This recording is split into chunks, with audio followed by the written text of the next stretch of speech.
If articles of impeachment are approved in the House, then it moves to the Senate, where there's a trial. The Senate is closely divided. Republicans have 53 seats in the Senate, which means that they can pretty much make the rules the way they want to make the rules, provided they can hold on to almost every member of the Senate. In Clinton's trial, both the Democratic and Republican leaders, at the time it was Trent Lott, who was the Senate Majority Leader, and Tom Daschle, who was the Democratic leader, got together and arrived at a workable set of rules that both sides could live with. And that's the kind of thing that McConnell has said, at least, he would try to work out with Chuck Schumer. They probably don't have as good a relationship as Lott and Daschle did 20 years ago. There are rules, existing rules about the process, including how it is to begin, with the House managers coming over and reading the articles of impeachment in the Senate. And there are provisions for allowing evidence to be introduced and witnesses to be questioned. But all of these rules, unlike a regular courtroom, when a judge makes a ruling, are subject to being overridden by a majority of the Senate. And that's why it's really important what the Senate itself agrees to do and what the two parties agree to. The trial would basically take place on television, as the Clinton impeachment trial did.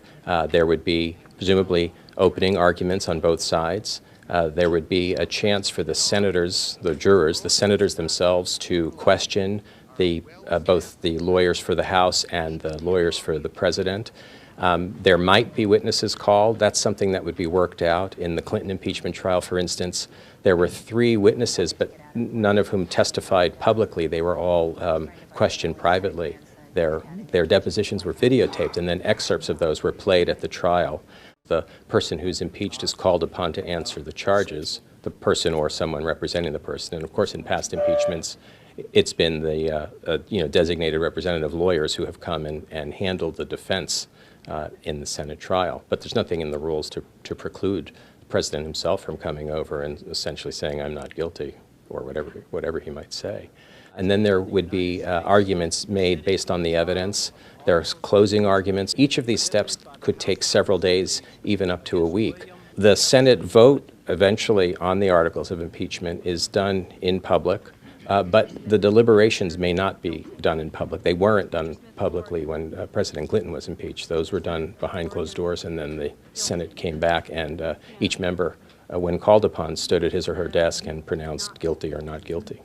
Once the Senate votes on the articles of impeachment, if the Senate acquits on any or all charges, and it takes a 2/3 vote of the Senate to convict, if the Senate acquits, then the trial ends and the president continues in office.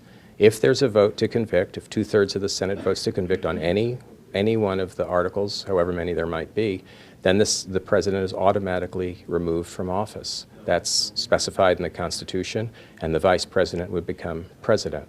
Presumably that would happen very quickly, but we would be in uncharted waters if we came to that point.